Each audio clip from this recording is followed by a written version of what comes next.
Nagbabalik ang Ulat Bayan Weekend na katakdang dumating ang mahigit sa 60 milyong kilo ng LPG sa bansa. Samantala, nagtaas na po ng presyo ng LPG ang ilang gasolinahan. Yan ang ulat ni JM Thompson.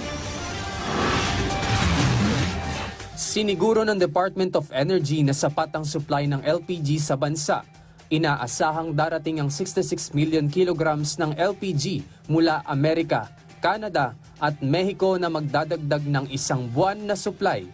Pagtitiyak ni Arnel T., LPG Marketing Association Incorporated and President of Regasco, May 15 at June 1 madedeliver ang 6 na milyong kilo ng LPG. Sa datos ng DOE, umaabot sa 34 days ang kasalukuyang supply ng LPG sa Pilipinas sa gitna ito ng pagtaas ng presyo.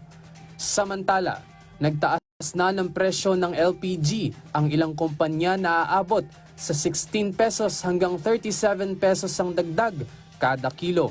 Higit na naaapektuhan ng mga karinderya na umaasa sa LPG. Ang ilan nga ay lumipat na sa kalande-uling habang ang iba ay nagtitiis sa mataas na presyo. Si Dazzle, 2 taon nang nagtitinda ng pares sa Quezon City.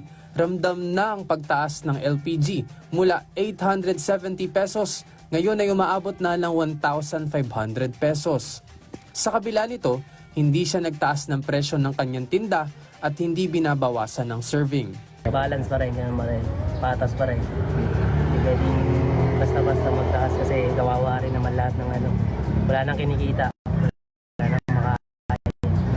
Kaya pagtatapos. Pamahalaan at Department of Energy upang masiguro ang tuloy-tuloy na supply ng LPG sa bansa.